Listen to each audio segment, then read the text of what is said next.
Bonjour à tous, chers étudiants. Je vous retrouve donc pour la suite du cours sur l'animal. On était dans le petit 3 du grand 3, donc on aboutit petit à petit à la fin de ce long cours. Je vais aborder avec vous donc un auteur dont je vous parle depuis quelque temps puisque j'avais analysé les arguments de son introduction à un ouvrage de littérature qui est Les biographies animales d'Éric Baraté. Éric Baraté, c'est un historien, il travaille à l'université de Lyon, il est maître de conférences, spécialiste d'histoire et il s'est centré sur la question des relations entre l'homme et l'animal. Donc c'est quelqu'un qui a abordé d'abord le thème de l'animal sous l'angle historique et puis ensuite, comme les historiens sont souvent aussi auteurs de biographies historiques, il s'est demandé dans quelle mesure il pouvait transposer ce style littéraire, ce genre littéraire plutôt, à la question de l'animal en faisant un travail à partir de sources. Donc c'est vraiment un travail d'historien, de critique des sources, d'animaux qui sont connus alors dans l'histoire de notre culture en France ou en Europe de manière plus générale. Alors moi j'ai choisi d'illustrer le propos que je vais tenir avec vous à partir de deux extraits de son ouvrage. L'un, je vous l'ai envoyé, c'est le cas du taureau qu'a eu à Torre Manolete. Et le second exemple que je prends, c'est l'arrivée d'une girafe, d'un girafon femelle en France à l'époque de Charles X, donc en 1827 à Paris. Ça m'a intéressé de travailler deux exemples très très différents. L'un touchant au cadre de la tauromachie, qui est un thème qu'on peut aborder en toute prudence, parce que c'est vrai que vous allez être lu par des gens qui n'ont pas forcément cette culture régionale ou locale. Donc je crois qu'il faut prendre beaucoup de pincettes pour aborder cette thématique sans entrer dans quelque chose qui serait trop polémique. Je me permettrai peut-être de vous faire une petite introduction à ce qu'est la tauromachie pour que vous compreniez un petit peu les enjeux de cet exemple. Et puis l'autre est plus consensuel, peut-être plus facile à manier à mon avis, l'exemple du girafon.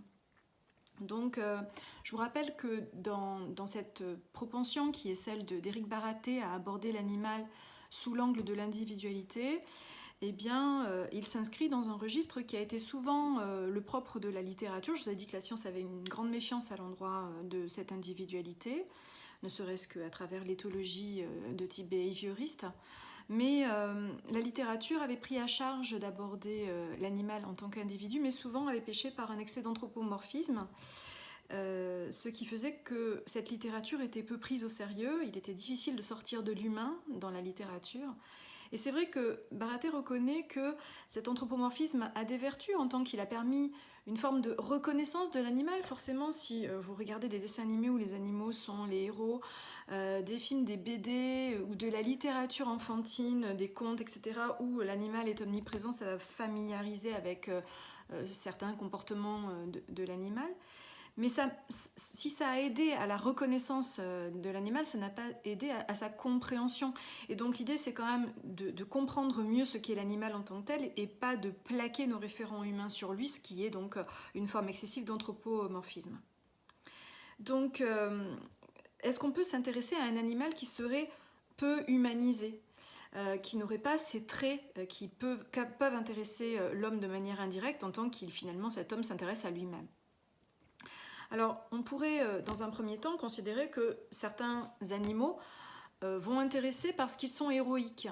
Ils sont héroïques, ils sont dévoués par exemple à leur maître ou à une cause, ils la soutiennent en quelque sorte, ce sont des animaux héroïques en tant que, par exemple, je sais pas, le fidèle Argos incarne l'héroïsme de la fidélité qui va jusqu'au bout de son existence, être fidèle à Ulysse. Mais là encore, Éric Baraté est assez sceptique à l'endroit de cette manière de prendre un animal peu humanisé et de l'aborder en tant qu'il est héroïque, en tant que cette littérature, elle vise encore à moraliser, donc à instruire qui? Les hommes. C'est-à-dire que l'animal n'est pas véritablement l'objet ou le sujet ultime de cette littérature. L'idée qui est la sienne, c'est d'aller comprendre l'animal pour lui-même et pas pour édifier le caractère humain ou améliorer sa morale. Ce que l'éthologie, on l'avait vu, a produit à partir des années 50 et 60, puis l'éthologie cognitive à partir des années 80, attribue plus de capacité aux animaux tout en révélant des différences personnelles. Et c'est sur ça, bien sûr, que l'auteur va essayer de surfer en quelque sorte, puisque ce travaux récents les années 50, 60, 80, à quoi se rajoutent d'après lui des travaux décisifs dans les années 90 sur les chiens, puisque l'éthologie s'était vraiment fixée sur l'analyse de ces comportements canins et en particulier sur leur dimension individuelle. C'est la matière vive à partir de laquelle il va élaborer sa propre réflexion. Voici ce qu'il écrit à ce propos. L'individu est un bon moyen de déterminer ce qui appartient dans un comportement au biologique de l'espèce, au contexte environnemental, y compris social, et à la dimension personnelle.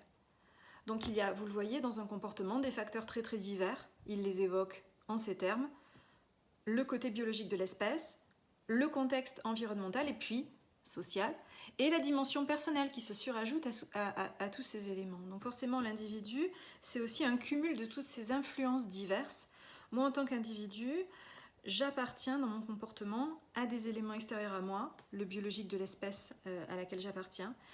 J'évolue dans un milieu, mon contexte environnemental, j'évolue peut-être dans un contexte social si je suis un animal qui vit dans une société animale, et puis se surajoute à tous ces éléments donc la dimension personnelle. Je vous redonne cette phrase, l'individu est un bon moyen de déterminer ce qui appartient dans un comportement au biologique de l'espèce, au contexte environnemental, y compris social, et à la dimension personnelle. Donc ça va nous permettre, d'après lui, de sortir du débat sur l'animalité, puisqu'au fond, l'animal, on l'avait vu avec Derrida, est une notion trop large pour saisir la spécificité de chacun des êtres qui constituent cette animalité, et ils sont des individus à part entière. Éric Baraté donc choisit de s'inscrire, vous le voyez, dans le cadre de ses travaux d'éthologie qui ont su reconnaître l'individualité animale, mais d'un point de vue littéraire, il n'est ni éthologue ni primatologue, donc il se placera du côté de l'animal, c'est une évidence, mais avec un angle d'attaque qui reste la littérature. Voici ce qu'il nous dit de sa visée. Ce qu'il recherche, c'est de rendre compte de ce l'animal, de ce qu'il vit, subit, ressent à un moment donné, lors d'une période ou durant sa vie. Je reprends, il s'agit pour lui de rendre compte de ce l'animal, vit, subit, ressent à un moment donné, lors d'une période ou durant sa vie. D'où cette volonté d'écrire des biographies animales. Cette expression de biographie animale, elle peut être tout à fait étonnante, voire choquante, car on accorde, vous le voyez ici, à l'animal autre chose qu'un statut global. On considère qu'il est fait de différences individuelles, alors qu'en général, on a tendance à les gommer ou à les considérer comme très peu existantes, ces différences individuelles. Baraté cherche donc à se placer, dit-il, je reprends son expression, sur le versant animal. Sur le versant animal, alors il n'invente pas cette expression qu'il emprunte à un auteur qui est Bailly, dont je vous ai un tout petit peu parlé dans le parti pris des animaux. Bailly, dans le parti pris des animaux, choisissait donc de prendre le parti de l'animal, c'est-à-dire de se situer de son point de vue. Il est également, Bailly, l'auteur d'un ouvrage intitulé « Le versant animal », donc vous voyez que cette expression se placer sur le versant animal, il ne l'invente pas Baraté, il l'emprunte à cet auteur, qui est intéressant de ce point de vue-là, puisque en abordant l'animal selon son versant, eh bien on essaie de se débarrasser de ce versant anthropocentré qui caractérise souvent l'écriture humaine. Baraté lui-même a écrit d'autres ouvrages importants et dont les titres me semblent tout à fait l'expression de son parti pris, notamment un texte intitulé « Le point de vue de l'animal ». Donc vous voyez que là aussi, il s'agit de considérer que l'animal a son propre point de vue sur ce qu'il vit et qu'il s'agirait éventuellement de se mettre à sa place, de se mettre en quelque sorte à son niveau pour le comprendre mieux. Il a également écrit un ouvrage d'histoire qui traite de la guerre du point de vue de l'animal, qui s'intitule « Bêtes de tranchée », sur notamment le rôle des bêtes durant certains conflits, comme la guerre de 1870 ou de 1914, où elles ont été très très importantes, ces bêtes. Donc prendre le point de vue de l'animal sur ce qu'il a expérimenté de la guerre, voilà qui est tout à fait original. Alors, pour écrire une biographie, il faut aller quand même plus loin que le rapport à l'espèce, il faut se situer à l'intérieur, on l'a vu, d'individualités différentes, ce qui engage une réflexion sur ce qui dépasse les capacités d'une espèce. Il y aurait du fait de l'environnement, alors je vais le dire en des termes qui peuvent sembler un peu curieux, mais je pense qu'il y a un environnement familial, c'est-à-dire que cet animal, il a des ascendants, des géniteurs, donc ça influence déjà ce qu'il est. On n'a pas tous les mêmes pères et mères, et ça a une influence sur l'individu qu'on est. Il reçoit l'influence donc du milieu naturel, c'est-à-dire du lieu dans lequel il prend naissance, de son environnement social. Est-ce qu'il vit au milieu de congénères? Quels sont ses proies? Quels sont ses prédateurs? Quels sont les animaux avec qui il entre en commerce, en quelque sorte, en compagnie? Voyez que tout cela va déterminer les capacités propres de l'individu, ce qui signifie que chaque être va avoir vraiment une existence singulière, un itinéraire à part, différent de celui d'autres individus de la même espèce. Donc, je vous donne encore une phrase de Bharate pour essayer de vous donner quelques appuis textes précis pour situer son positionnement. L'auteur nous dit qu'il est temps de traiter du degré individuel pour mieux saisir les faits, leur donner plus de complexité, car ils sont toujours plus enchevêtrés qu'on ne croit. Je reprends. Il est temps de traiter du degré individuel pour mieux saisir les faits, leur donner plus de complexité, car ils sont toujours plus enchevêtrés qu'on ne croit. Vous voyez que le parti pris de restituer la complexité de ce qui se joue dans un vécu d'animal, au lieu de le simplifier à outrance, de le caricaturer, parce qu'il est trop facile de simplifier ce vécu et de le croire, par exemple, uniforme ou conforme à l'espèce, voilà quelle est la démarche de l'auteur. Et pour faire le lien avec un auteur que j'avais abordé l'année dernière sur le thème du désir, et notamment dans, rappelez-vous, les cubes, le DS sur le désir de connaissance, nous avions vu que Nietzsche refusait une science qui rabattrait toujours l'inconnu sur du déjà connu. Ça n'est pas une science digne de ce nom qui fait ce travail-là. Elle a peur de l'inconnu et elle ne s'affronte pas aux difficultés. Et bien vous voyez que dans une démarche qui pourrait être similaire à cette approche nietzschéenne de la complexité, Bharate considère que les hommes ont simplifié leur lecture du comportement animal. Raison pour laquelle d'ailleurs ces mêmes hommes qui existent dans l'entourage des bêtes qui vont être décrites ici par Bharate vont passer au second plan.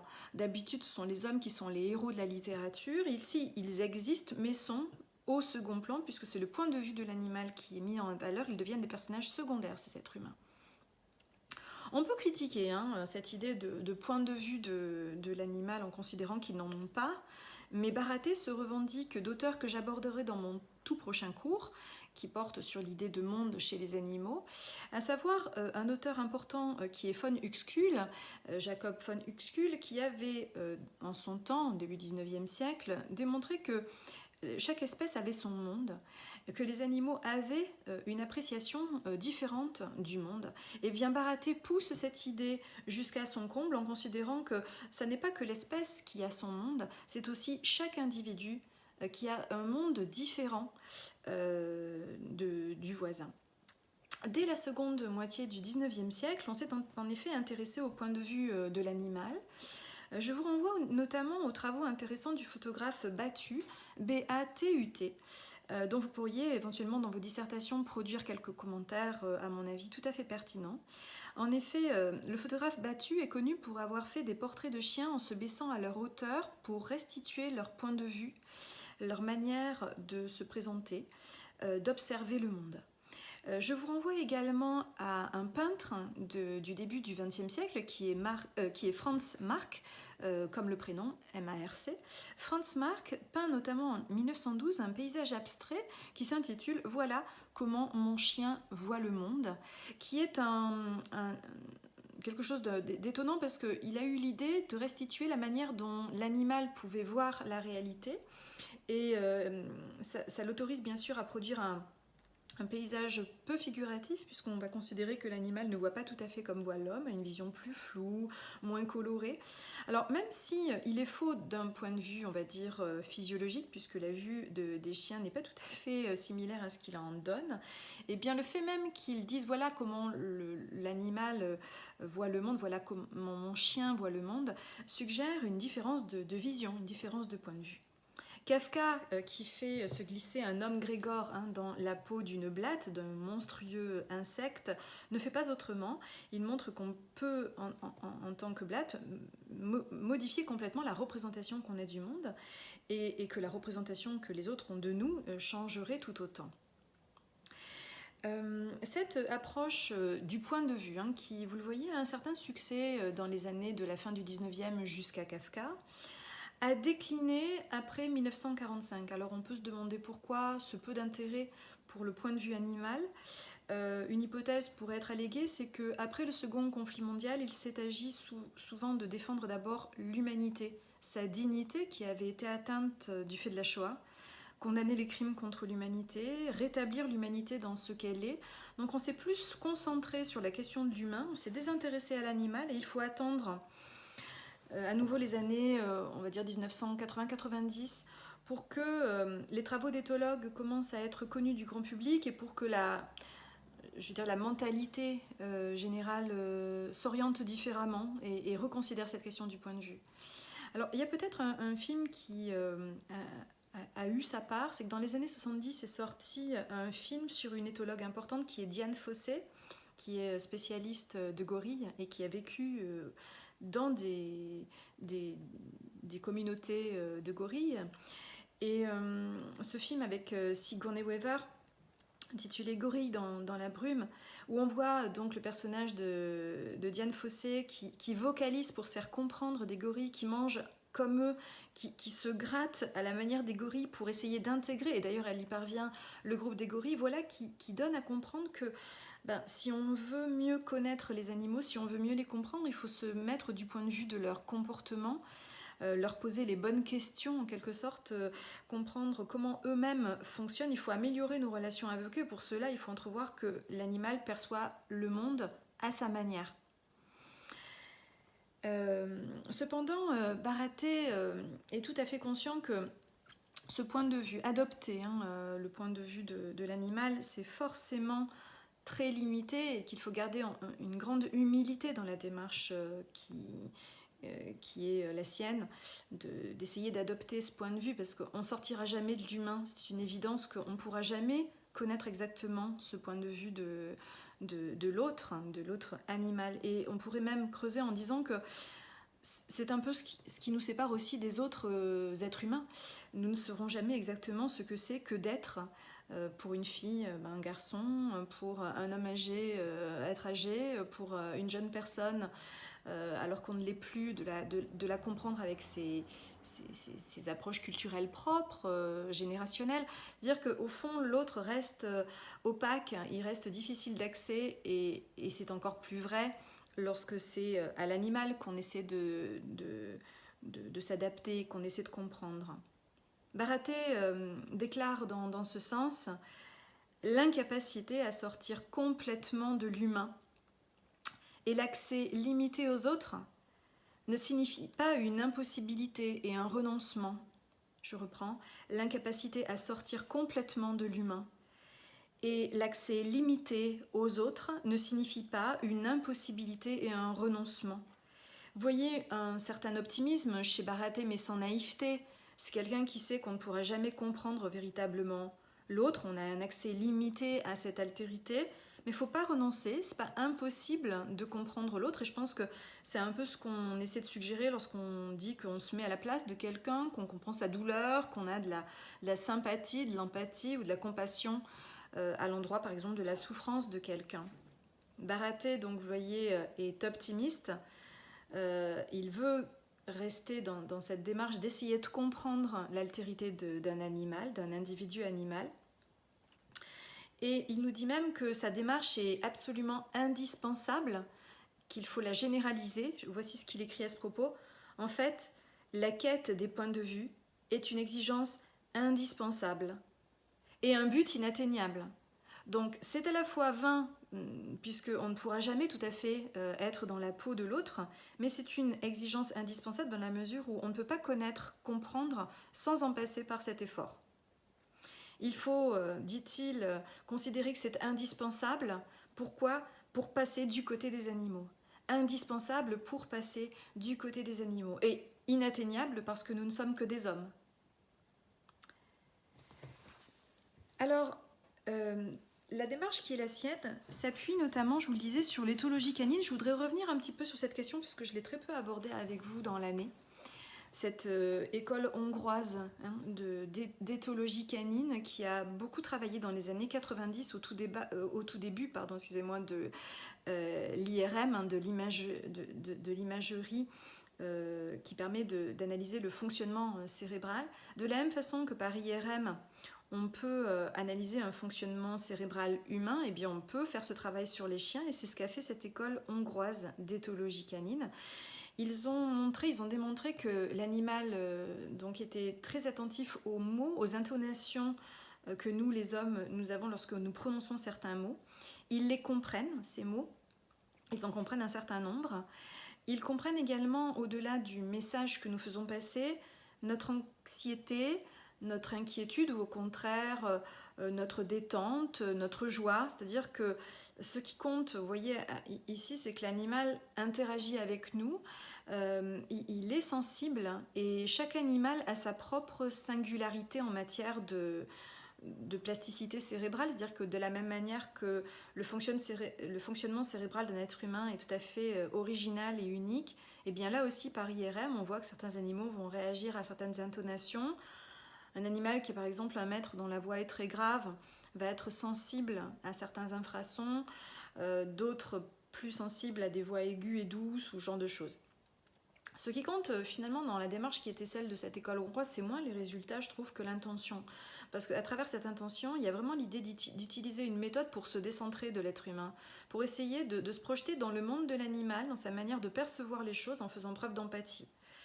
Donc vous voyez que la science gagne à se décentrer alors qu'elle a été très longtemps travaillée par un anthropocentrisme. On progresse doucement et sûrement ainsi. Et dans une démarche que Éric Baraté appelle asymptotique, c'est-à-dire que on se rapproche comme une asymptote de la ligne de l'ordonnée ou de l'abscisse, sans la toucher bien sûr, c'est-à-dire qu'on ne sera jamais dans la compréhension de l'altérité parce qu'elle restera autre, mais dans une manière, dit-il, tâtonnante, lâche, incertaine, on se rapprochera toujours un peu plus de l'animal et c'est ce qui compte. Baraté est conscient que son travail suppose de changer la conception occidentale des animaux, notamment de sortir de l'anthropocentrisme, de contrôler aussi l'anthropomorphisme. J'aimerais revenir sur cette idée que, bon, on se débarrasse de l'anthropocentrisme, ça je pense que c'est clair pour vous, hein, on en a souvent parlé ensemble, mais cette idée de contrôler l'anthropomorphisme, c'est moins évident. Il nous dit qu'il faut donc sortir de l'anthropocentrisme et contrôler l'anthropomorphisme. Il faut essayer de croiser les sciences de la nature, de l'homme pour essayer de comprendre mieux l'animal. Quel est ce contrôle? Alors Baraté s'explique sur ce point. Je vous lis un petit paragraphe où il évoque cette nécessité d'un contrôle. Je vous l'enverrai par mail, hein, ce petit texte. Des éthologues ont pris conscience que le refus total de l'anthropomorphisme aboutit souvent à la réduction des animaux en machines biologiques. Mais c'est généralement le but philosophique sous-jacent. Donc voilà, la première approche, c'est on va essayer de ne pas refuser l'anthropomorphisme. Parce qu'à chaque fois qu'on a voulu refuser cet anthropomorphisme, on a abouti à la réduction de l'animal à une machine. C'est-à-dire qu'on ne voulait tellement pas l'humaniser qu'on l'a complètement désanimalisé. On l'a fait devenir une simple machine biologique. Et s'il faut éviter, dit-il, un anthropomorphisme de projection et de conclusion immédiate, niant les spécificités, il peut être utile de manier un anthropomorphisme de questionnement afin d'avancer des hypothèses, de tester des méthodes et des savoirs forgés pour les hommes. Donc plusieurs niveaux dans ce petit texte, hein, 3 formes de l'anthropomorphisme. La première forme, c'est quand on le refuse purement et simplement. On refuse tellement de projeter quelque chose d'humain sur l'animal qu'on finit par en faire une machine. C'est ce que, on va dire, la philosophie de type cartésienne a produit. Ensuite, on a un anthropomorphisme de projection un peu naïf, où on croit que mon animal il m'aime comme je l'aime, il est fidèle comme je suis fidèle, et je projette comme ça des qualités proprement humaines sur lui, sans mesurer que c'est peut-être complètement inadapté de projeter ainsi des caractères humains sur lui. Donc là, il y a excès non-contrôle de l'anthropomorphisme, parce que je projette de manière spontanée, je déduis des conclusions immédiates et je nie les spécificités de l'animal, puisque je suis en train de projeter sur lui des éléments humains. Et puis enfin, un anthropomorphisme, dit-il, de questionnement, qui permet d'avancer des hypothèses, de tester des méthodes. Alors là, on est dans quelque chose qui est beaucoup plus prudent. Il explique que ça n'est plus un anthropomorphisme intempestif, c'est-à-dire tous azimuts, sans recul, qui serait centralisé et qui poserait l'homme en référence absolue des comportements de l'animal. C'est un anthropomorphisme qu'il appelle contrôlé. Il le dit aussi décentralisé, puisque le premier était de la projection, donc hyper centralisé, anthropocentralisé, alors que celui-là est décentralisé. Il s'agit d'anthropomorphiser en un sens plus contrôlé. Pourquoi il reste encore des éléments d'anthropomorphisme? Parce que j'essaie bien évidemment de déduire, moi humain, quelque chose du comportement de l'animal. Donc il y a forcément un élément de légère projection. Mais on essaie de se décentrer de l'être humain et c'est ce qui compte. Il le dit aussi provincial par rapport au centre, je pense, province, centre, capitale, province. Il le dit provincial, puisque l'humain n'est plus le repère ultime. C'est un repère parmi d'autres, ça peut éventuellement servir de repère, mais ça n'est pas le repère ultime pour comprendre l'altérité de l'animal. Il convient, note l'auteur, de reprendre des notions que la tradition a confisquées pour ne désigner que les êtres humains. Alors ces notions, vous les connaissez puisqu'elles ont été l'objet du dernier devoir. On le retravaillera lorsque je vous rendrai vos copies. Donc la notion d'individu, il dit cette notion, elle a été complètement confisquée par la tradition pour ne parler que de l'être humain. L'individu a été pris au sens d'ailleurs d'être humain, c'est-à-dire que c'est presque deux synonymes. Quand je ne veux pas dire un humain, je dis un individu, ça veut dire la même chose. Alors que ce terme désigne d'abord un être individu, un être singulier, un être particulier, un être unique. Et c'est pour ça qu'on peut éventuellement ouvrir à la question de l'animal en montrant qu'il y a une forme de radicale particularité, unicité de tel ou tel animal. Autres notions qui ont été confisquées par la tradition pour ne désigner que l'être humain, le sujet. Le sujet est une notion qui a été réduite à l'être pensant, alors qu'on peut prendre cette notion au sens de sujet de préférence, sujet de choix. Un animal, par exemple, qui préfère tel aliment plutôt que tel autre. Et sujet au sens où il choisit, il préfère. Donc il y a une forme de subjectivité qui est à l'œuvre dans le peu de choix qu'il fait. Enfin, la troisième notion, c'est la notion de personne, sur laquelle nous avons bien sûr axé la réflexion du DS, puisque après avoir désigné le masque et le rôle qu'on porte en société, qu'on a en société, cette notion n'a fini par ne plus désigner qu'un humain lui-même, un comportement humain, ou l'humain lui-même en tant qu'agent moral qui aurait des conduites responsables, alors qu'on peut en proposer une interprétation beaucoup plus ouverte. La personne, ça pourrait être la réalité qui a des conduites particulières, qui sans être humaine a la capacité d'avoir des conduites qu'elle se choisit, par exemple culturelles ou proto-culturelles. Voici ce que Bharata écrit à ce sujet. Je vous enverrai aussi cette citation qui est un peu longue, je suis rapide. Il faut sortir de ces versions, c'est-à-dire de la version ancienne du sens d'individu, de sujet et de personne, c'est ça dont il s'agit. Il faut sortir de ces versions qui n'ont eu pour but que d'exalter l'humanité et procéder à une montée en abstraction pour rendre ces concepts plus universels. Donc vous voyez la démarche qui est de dire, on les a utilisées, ces notions, mais on en a donné une version qui était étroite et qui ne visait qu'une chose, exalter l'humain.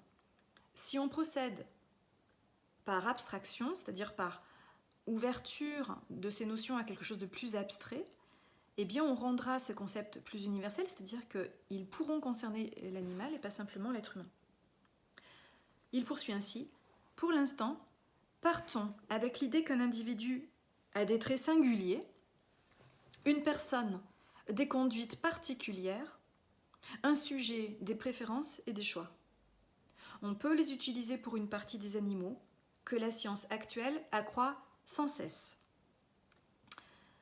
Donc, vous le voyez, il réhabilite ici des notions que nous avons déjà rencontrées, mais en un sens tout à fait singulier. Qu'est-ce qu'un individu? C'est un être qui a des traits singuliers, cela pourra valoir pour l'animal. Qu'est-ce qu'une personne? c'est une personne qui a des conduites particulières, c'est un être vivant qui a des conduites particulières et non simplement génériques ou spécifiques. Donc, du fait de cette particularité, il est une personne. Et enfin, qu'est-ce qu'un sujet? C'est un sujet de préférence et de choix. L'auteur précise que ça ne vaut que pour une partie des animaux, je pense que c'est assez net, on comprend que tous les animaux n'ont pas cette capacité de se distinguer les uns des autres. C'est très difficile par exemple de distinguer entre deux fourmis ouvrières par exemple qui est qui. On peut distinguer une reine des abeilles face à des ouvrières abeilles, mais ça va être difficile aussi de savoir qui est qui en tant que abeille ouvrière par exemple.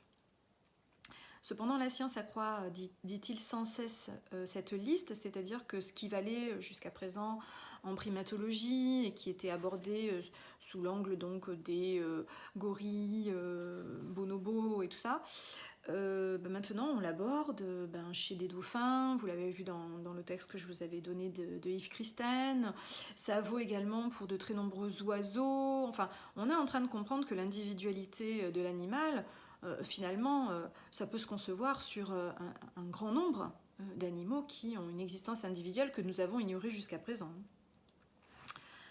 Alors, je reviens à la démarche propre de Baraté. Donc, Baraté a choisi des biographies d'animaux ayant existé. Pourquoi? Parce que sa démarche d'historien fait qu'il recherche non pas la pure fiction, sans quoi ce ne serait pas des biographies. Vous êtes d'accord qu'une biographie, par principe, c'est l'analyse du vécu d'un être qui a existé et qui s'est manifesté dans sa singularité. Donc le parti pris, c'est quand même de ne pas raconter l'histoire de n'importe quel animal, mais d'un animal qui s'est distingué. Et pour cela, il avait besoin de témoignages, il avait besoin d'avoir des sources. C'est pour cela qu'il va traiter de ces sources. On le voit notamment dans le texte que je vous ai donné sur Manolette, puisque... Islero, donc le taureau qui a été toréé la veille de la mort de Manolette, c'est un animal qui est connu notamment par les photographies qui ont été faites de la corrida et par la presse de l'époque, par les récits qui en ont été faits, alors soit de témoins directs, soit a posteriori avec une espèce de mythification aussi du personnage d'Islero qui a été... transformé en une espèce de bête féroce, ce qui n'était pas vraiment, même pas du tout. Je reviens sur, excusez-moi, je reviens sur la démarche de l'auteur. Il nous dit qu'il va partir de témoignages, mais qu'il va aussi avoir le recul critique nécessaire à tout historien qui procéderait à une critique des sources. Il ne s'adonne pas à la biographie sans rigueur. Voici ce qu'il écrit à ce propos. Essayons ainsi d'atteindre plusieurs aspects de l'individu, son expérience singulière qui le constitue et justifie l'attention de l'entourage, ses relations avec les autres, souvent des hommes, du fait des documents, mais aussi des animaux, notamment ses manières de recevoir, de s'adapter, d'inciter les partenaires à le faire en retour, sa représentativité de l'espèce, notamment dans ses situations ou ses relations avec l'environnement, c'est-à-dire l'articulation entre le singulier et l'illustratif, l'exceptionnel et le normal. Enfin, sa place dans l'histoire de son espèce, un aspect longtemps impensé puisque l'on postulait l'invariabilité des comportements et que l'on réservait l'histoire aux hommes comme les biographies. Donc voilà le petit paragraphe que je vous enverrai bien sûr, qui est un paragraphe vraiment du projet global de l'auteur, toutes les approches qu'il se propose d'envisager, expérience singulière, relation avec les autres, relation avec les hommes. C'est eux qui laissent des documents, donc c'est important quand même de les intégrer. Relation avec l'espèce, représentativité au sein de l'espèce, est-ce que c'est un être qui s'inscrit complètement dans cette espèce ou qui fait vraiment figure d'être singulier? Comme on a longtemps postulé l'invariabilité des comportements animaux, il considère qu'il touche là à un impensé. Alors je vous rappelle que l'un des sujets que j'avais donné dans la liste du début d'année, c'était l'animal un impensé. Je pense que ça pourrait faire un très beau sujet d'écrit, donc réfléchissez-y. Dans quelle mesure on a mal ou pas pensé l'animal? Et bien peut-être en tant qu'on a considéré que ses comportements étaient complètement invariables, là où on mesure aujourd'hui qu'on s'est bien leurré. Alors, Bharaté, je finirai cette présentation sur cet aspect, se revendique d'une modestie. Cette modestie, c'est que ses biographies resteront forcément humaines, donc partielles et amendables, perfectibles, transformables. Il préfère écrire que ne rien faire, mais il sait que c'est un vœu pieux que d'entrer en communication avec l'animal et de se mettre à son niveau ou à sa place. Il le fait notamment à travers une recherche formelle que j'ai trouvée tout à fait sidérante et qui consiste à utiliser le vocabulaire des sensations. On n'est pas dans un vocabulaire de la pensée, de la conscience de soi distanciée, enfin de tout ce qui fait le propre de l'être humain. On n'est pas dans le discours, bien évidemment. L'animal, on ne peut pas dire qu'il parle. On a la restitution de son ressenti, avec une dimension un peu de passivité, beaucoup de formes passives des verbes. Il se voit tirer, frapper, emporter, au lieu de dire qu'il est tiré, frappé. Il se voit, c'est-à-dire que c'est comme ça qu'il ressent, qu'il perçoit les choses. L'expérience du sentir est ici centrale, puisque c'est d'abord des êtres de sensation que les animaux, il ne faut pas le nier. Leur dimension individuelle peut constituer d'ailleurs dans leur manière singulière de ressentir les choses.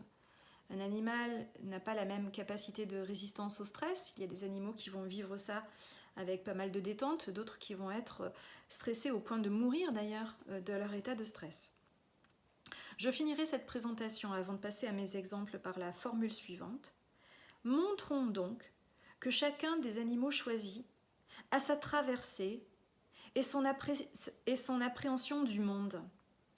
Montrons donc que chacun des animaux choisis a sa traversée et son appréhension du monde, qu'il vit une rencontre particulière avec les hommes et les autres, que cela peut évoluer avec le temps, créant des époques et des générations originales. Voilà la citation que je voulais vous donner pour finir, qui est là aussi projet de l'auteur. Voilà, chacun a une traversée, une appréhension du monde, des rencontres particulières et qui peuvent évoluer d'ailleurs au cours du temps. Alors, pour illustrer le propos, donc, je vous ai fait dans un premier temps cet envoi d'un texte qui n'est pas évident. Alors, je pense qu'il pourra heurter la sensibilité de ceux qui ne connaissent peut-être pas grand-chose à la corrida ou qui ont un a priori négatif sur la corrida. Ce texte qui parle d'Islero est à la fois très intéressant et par certains aspects peut-être un peu critiquable. J'essaierai de vous le faire apparaître. Je commence par ce texte, donc Islero, vainqueur de Manolete, et donc évocation d'une corrida qui eut lieu le 28 août 1947 à Linares en Espagne, et qui va donc évoquer la confrontation entre Manolete et donc le taureau Islero. Alors Islero, c'est pas n'importe quel taureau, c'est un ovillo, c'est-à-dire c'est un animal jeune. La preuve en est, c'est que il a un poids qui est très très inférieur aux animaux qu'on ferait taurer de nos jours, ou alors dans une novillada, c'est-à-dire avec des petites bêtes. C'est un animal qu'on a choisi ainsi. Alors c'est vrai qu'il y a eu toute une tradition dans les années d'après-guerre qui consistait à mettre des bêtes jeunes face au torero. L'épisode de Manolete est très célèbre. Manolete, c'est quelqu'un qui a inventé une manière de toréer qui est assez moderne, qui est très esthétique et qui a été, on va dire, très médiatisé. Manolete, c'était un petit peu le héros espagnol. Les femmes voilà, l'adulaient, enfin il y a toute une espèce de mythologie autour de ce personnage, et puis bien sûr ce qui a créé le mythe c'est sa mort, puisque donc Manolete a eu la cuisse encornée et il est mort de ses blessures le lendemain de cette fameuse corrida.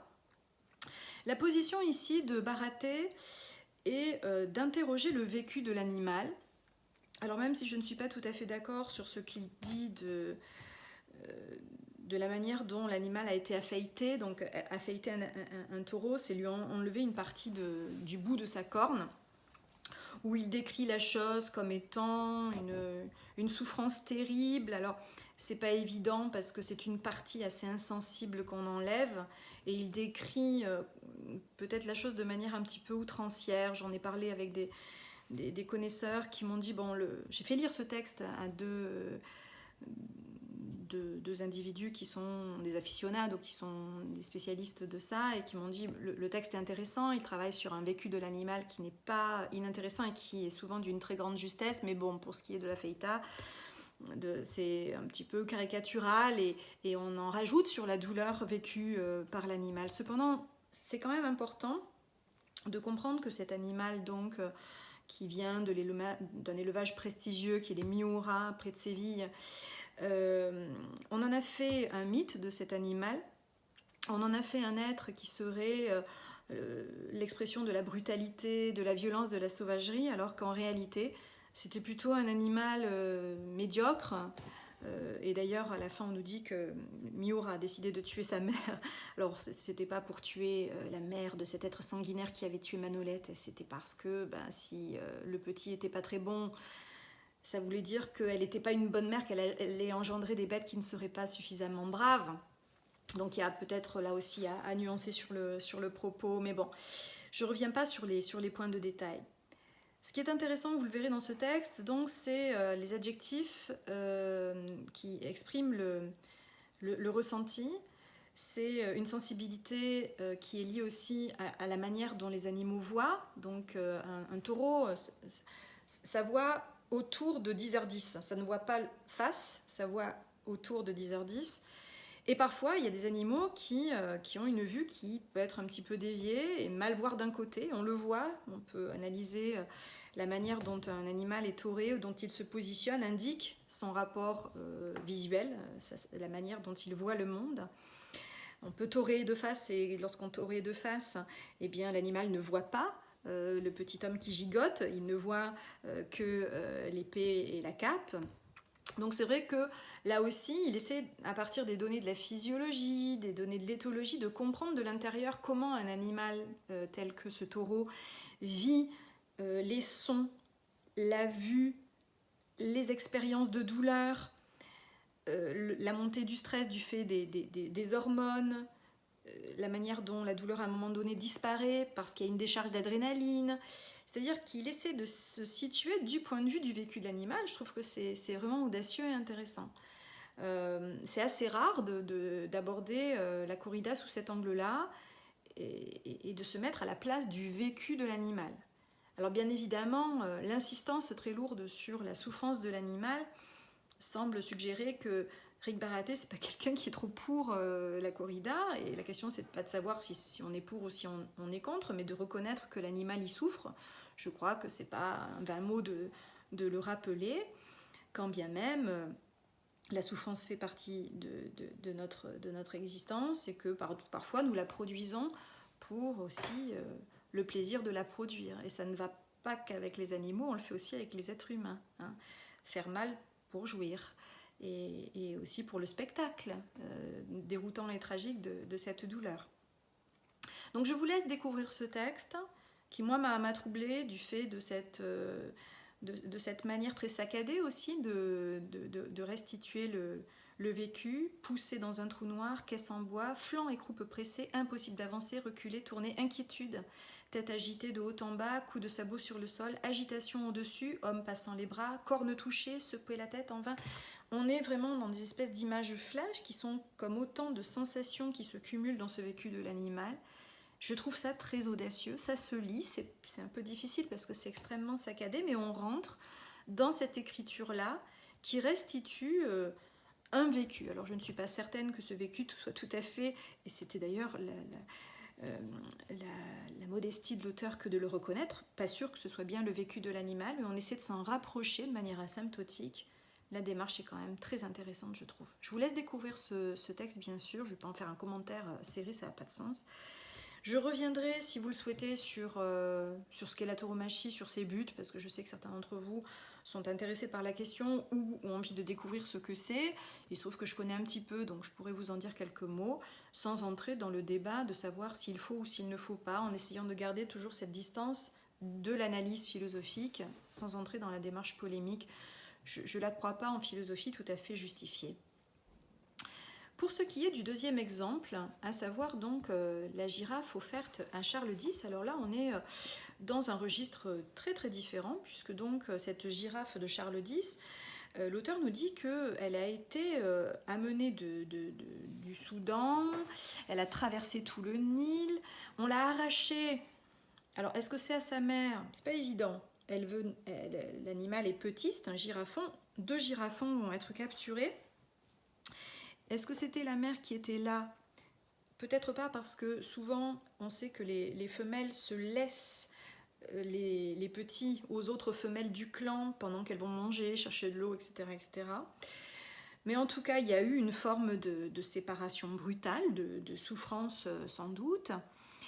Cet animal est conduit à travers le Nil sur des bateaux, des embarcations, puis on le laisse se reposer dans des villes d'Égypte, et puis ensuite on l'embarque pour un long voyage en Méditerranée qui va durer plusieurs mois. L'animal est immense, donc les pattes en fond de cale, la tête presque à niveau du mât, des coussins tout autour pour pas qu'elle se blesse du fait du roulis du tangage. On sent que ça a été une épreuve pour cet animal. 2 animaux avaient été offerts ainsi par le chef du Caire à Charles X, un cadeau diplomatique. Et ce qu'on sait, c'est que celui qui a été envoyé, l'autre girafon avait été envoyé comme cadeau à la couronne d'Angleterre. Il n'a jamais pu atteindre Londres, il est mort dans son voyage, c'est-à-dire que c'est un voyage assez traumatisant. L'animal survit difficilement à ce genre de changement. D'abord être transbahuté, être ligoté. On sait que certains girafons, par exemple, meurent parce qu'ils se cassent le cou en essayant de lutter contre les sangles qui les tiennent. Et la question que va se poser Baraté, je trouve, est très intéressante. Il se demande pourquoi elle tient bon. Qu'est-ce qui fait que cette girafe-là, ce girafon femelle-là, va persister dans l'être? Alors il explique les choses d'abord par le sexe. On sait que les femelles ont des capacités d'adaptation plus grandes à la vie en société parce qu'elles s'entourent des autres femelles et des petits, alors que les girafes mâles ont tendance à s'exiler, à se retirer pour vivre un peu en solitaire. Donc c'est vrai que pour eux, la promiscuité des autres animaux est difficile, alors que pour les femelles, ça l'est moins. On pense également, enfin il suggère également, c'est un argument que je trouve intéressant, que l'âge auquel on l'a séparé de sa mère était suffisamment grand pour qu'il y ait une forme d'autonomie, c'est-à-dire que l'animal marche depuis un certain temps, c'est s'en sortir en quelque sorte dans l'existence, n'est pas comme un petit bébé complètement dépendant de sa mère. Et puis, il suggère également qu'il y a un âge où le girafon peut se projeter dans des tuteurs différents, c'est-à-dire que si c'est pas ma mère, ça peut être une autre femelle, ou ça peut être un mâle qui prend soin de moi, ou un être humain. C'est-à-dire qu'il y a une capacité d'adaptation des girafons à un certain âge en termes de projection affective. Donc peut-être que cette girafe a réussi à créer des liens avec les êtres humains qu'elle a rencontrés. Ce qui apparaît d'ailleurs dans les textes historiques sur lesquels il s'appuie, c'est en particulier que cette girafe était douce, elle était docile, elle ne cherchait pas à s'enfuir même lorsqu'elle était en liberté, comme si elle avait aussi ce caractère qui peut être de facilité, dire que c'est pas un animal qui se cabre, qui se révolte, qui refuse ce qui est. C'est un animal assez placide qui accepte ce qui vient et qui s'adapte assez aisément à toutes ces situations. Donc vous voyez que cet animal aurait pu mourir 1000 fois et puis il est là. Il est là, il a les caractères qui vont lui permettre individuel de se singulariser et de s'adapter à quelque chose de tout à fait novateur. Donc cet animal va être dans un premier temps accueilli à Marseille. On n'a aucun moyen de l'amener à Paris autrement qu'en le faisant marcher et traverser toute la France. Ça va devenir un événement génial pour la plupart des gens qui vivent sur le trajet que va suivre l'animal jusqu'à Paris. Et donc on a de la part de cet animal une espèce d'intégration qu'il faut jouer ce jeu-là. Que les animaux qu'elle va rencontrer, qu'elle n'a jamais vus d'autre part, chevaux, ânes, pourraient être pour elle des alliés, c'est-à-dire qu'elle va aller vers eux, elle va rechercher leur chaleur lorsqu'elle a froid. Il y a comme ça, de la part de cet animal, une capacité, une souplesse, une capacité d'accommodation qui fait qu'elle prend l'habitude de cheminer librement avec ses ravisseurs, puis ensuite avec les Français qui l'accompagnent sur son périple. Elle est assez gaie en quelque sorte et elle ne vit pas ce qui l'attend comme une épreuve redoutable. Elle arrivera ainsi au Jardin des Plantes à Paris et subira une nouvelle épreuve qui consiste dans la venue d'à peu près 800 000 personnes pour l'admirer, ce qui n'est pas rien pour un animal, là aussi. Beaucoup de stress, sans doute. Elle a dû stresser en se voyant approcher, attraper au cou. En plus, elle voit très très bien une girafe, donc elle voit tout ce qu'il y a autour. Elle est curieuse et on sent dans les témoignages de l'époque que cette curiosité se fait sans crainte. Elle a une vraie appétence à regarder autour d'elle. Donc voilà pour cette évocation rapide. Alors je ne vous raconte pas tout parce que j'ai pas envie non plus de déflorer ce texte et que si vous avez envie de le lire, je vous en laisse l'entière liberté. Mais voilà pour quelques éléments. Je pourrais vous en lire peut-être quelques extraits pour vous montrer que le rythme choisi par l'auteur est assez différent de celui qui était le propre donc de l'évocation donc du taureau de Manolette. Le choix langagier est très différent puisque on raconte son périple. Je voudrais vous évoquer notamment le passage où elle arrive au Jardin des Plantes à Paris et la façon dont elle accepte de manière assez cool, assez détendue, ce qui advient. La girafe arrive ainsi le 30 juin au Jardin des Plantes, détendue, contrôlée seulement par 2 cornacs et sans doute débarrassée de ses tics d'ennui grâce à son occupation pédestre. Si bien qu'elle se voit emmenée sans ses vaches, trop roturières, à la réception royale de Saint-Cloud, précédée des chevaux montés par les professeurs du muséum, entourée de ses gardiens, de la foule de gendarmes l'accueillant sur les côtés ou l'accompagnant derrière à l'aller puis au retour, bruyamment mais sans incident. Devant la cour, elle doit encore exécuter les gestes qui permettent aux Européens d'avoir une petite idée de son comportement. Elle adopte le pas rapide, sous l'attraction de ses gardes, alors que les girafes ne trottent jamais. Elle flaire des pétales de fleurs précieuses, choisies à l'image de son statut d'animal rare, veut les déguster, est obligée de s'abaisser. Sans doute a-t-on encore abusé de son calme apparent, comme lors de ses premières promenades de 2 heures dans l'enceinte grillagée de l'école botanique au Jardin des Plantes, où elle flâne à la recherche de bonnes feuilles tout en entendant les vociférations de la foule accumulée aux grilles, plus de 10 000 personnes le lendemain de son arrivée.